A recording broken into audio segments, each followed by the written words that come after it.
আসসালামু আলাইকুম রহমতুল্লাহি ওবরকাতুহু। কী অবস্থা সবার? আশা করি আল্লাহর রহমতে প্রত্যেকেই ভালো এবং সুস্থ আছেন। আলহামদুলিল্লাহ, আজকে খুবই গুরুত্বপূর্ণ একটি ভিডিও নিয়ে আসলাম। দানাদার খাবার, বিশেষ করে বকনা, গাভী এবং প্রেগনেন্ট গরুর জন্য খুবই গুরুত্বপূর্ণ একটি খাবারের লিস্ট। এটি শুধুমাত্র বকনা গরুর জন্য, ষাঁড় গরুর জন্য নয়। তো এই ভিডিওটি যদি আপনারা দেখেন, অবশ্যই যারা গরু লালন পালন করেন তাদের তো উপকার হবেই, এবং যারা ভবিষ্যতে করবেন আশা করি তাদেরও উপকার হবে এবং তাদের কাজে আসবে ইনশাল্লাহ। তো কিছু গুরুত্বপূর্ণ বিষয় বলে নেই। দানাদার খাবার, পুষ্টিকর দানাদার খাবারের ফলে আপনার গরুর কি কি লাভ হতে পারে। প্রথম কথা, বকনা গরু যারা লালন পালন করেন তাদের হিটে আসতে সমস্যা হয়। হিটে আসতে অনেক টাইম লাগে। অনেক সময় দেখা যায় বয়স হয়ে গেছে তারপরও হিটে আসে না। তো এই পুষ্টিকর দানাদার খাবার খাওয়ালে ঠিক সময় হিটে আসবে। এবং দেখা যায় বকনা গরু হিটে আসছে, বাচ্চা যখন দিবেন, মানে ইয়াই কর্মী দ্বারা সিমেন্ট যখন দিবেন, ঠিক কিছুদিন পরেই সিমেন্ট থাকে না। কিছুদিন পর হিটে আসে, ফের আবার ইয়াই কর্মী নিয়ে এসে আবার সিমেন্ট দিতে হয়। এভাবে কয়েকবার দেওয়ার পর কিছু গরু থাকে, কিছু গরু থাকে না, সমস্যা হয়। তো এই সমস্যাটা ইনশাল্লাহ হবে না। তারপর গরু দেখা যায় অনেক রোগে আক্রান্ত হয়, মানে ঘন ঘন রোগে আক্রান্ত হয়। কিছুদিন পর পর নানান রোগ, নানান ব্যাকটেরিয়া আক্রান্ত হয়। পুষ্টিকর দানাদার খাবার দিলে এইটা অনেক সেফ হবে ইনশাল্লাহ, অনেক সুস্থ থাকবে গরু, দ্রুত অসুস্থ হবে না। তারপর বাচ্চা প্রসবের সময়, যখন বাচ্চা প্রসব করে দেখবেন গরু ফ্লোরে বা মাটিতে পড়ে যায়, তো দাঁড়াতে পারে না, মানে ক্যালসিয়ামের অভাব বা নানান ধরনের ভিটামিনের অভাবে গরু দাঁড়াতে পারে না, সমস্যা হয়। তারপর আবার ঠিক সময়, মানে বাচ্চা হওয়ার পর যে মানে একটা টাইমে আবার হিটে আসে, সেই হিটেটা আসে না। মানে আপনি যদি দানাদার খাবার খাওয়ান ভালো মতো, সেই সময় আপনার যে সময় হিটে আসার মানে সময়, সেই সময় হিটে আসবে।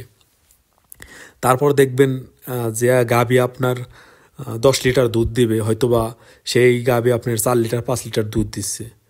তো এই সব দানাদার খাবার খাওয়ালে আপনার যতটুকু গরুর দুধ দেওয়ার ক্ষমতা আছে ইনশাল্লাহ ততটুকুই দেবে। তো আরও অনেক সুবিধা আছে, তো আমি সব বলতে গেলে হয়তোবা আমার ভিডিওটি অনেক বড় হয়ে যাবে। তো যাই হোক, আমি আপনাদেরকে এখন 100 কেজি দানাদার খাবারের একটি লিস্ট বানিয়ে দিচ্ছি। আমরা যারা দুধের গাভী গরু লালন পালন করি তারা অনেকেই গাভী গরুর খাবারের সমস্যা ফেস করি। মনে রাখবেন, দুধের গাভীর জন্য কাঁচা ঘাসের বিকল্প নেই, তবুও পাশাপাশি দানাদার খাদ্য খুবই প্রয়োজন। তো আমি এখন আপনাদেরকে 100 কেজির একটা লিস্ট দিয়ে দিচ্ছি, স্ক্রিনে লক্ষ্য করেন, এবং আমি সাথে সাথে বলে দিচ্ছি। অবশ্যই আপনারা সম্পূর্ণ ভিডিও দেখার চেষ্টা করবেন। গমের ভুসি 25 কেজি। 100 কেজি দানাদার খাবার তৈরি করতে গেলে গমের ভুসি দিতে হবে 25 কেজি। মশারি, খেসারি, মুগ, মানে এই তিনটার যে কোনো একটা ভুসি 10 কেজি দিবেন। মাসকালার ভুসি 10 কেজি দিবেন। ভুট্টা ভাঙা 25 কেজি দিবেন। ধানের কুড়া 10 কেজি দিবেন। খোল, সোয়াবিন, বাদাম, সরিষা, এই তিনটার যে কোনো একটা খোল আপনি 15 কেজি দিবেন। ডিসিপি পাউডার 200 গ্রাম দিবেন। ডিবি পাউডার 200 গ্রাম দিবেন। লবণ দিবেন 200 গ্রাম। কালো জিরা দিবেন 100 গ্রাম। মোট 100 কেজি।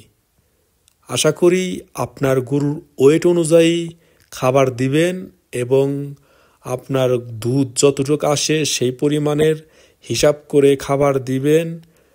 ইনশাআল্লাহ আপনার গরু সুস্থ থাকবে এবং বকনা গরুর যত সমস্যা, সব সমস্যা দূর হয়ে যাবে ইনশাআল্লাহ।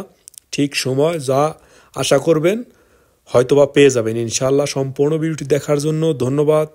ভালো থাকবেন, সুস্থ থাকবেন। পরবর্তী ভিডিও পাওয়ার জন্য অপেক্ষা করুন। যদি কোনো সময় কোনো বিষয় নিয়ে প্রয়োজন হয় কমেন্ট করবেন, কমেন্টে উত্তর দেওয়া গেলে ইনশাআল্লাহ দেব। আর আমি যতটুকু জানি হয়তোবা ভিডিও তৈরি করে দেব। আল্লাহ হাফেজ।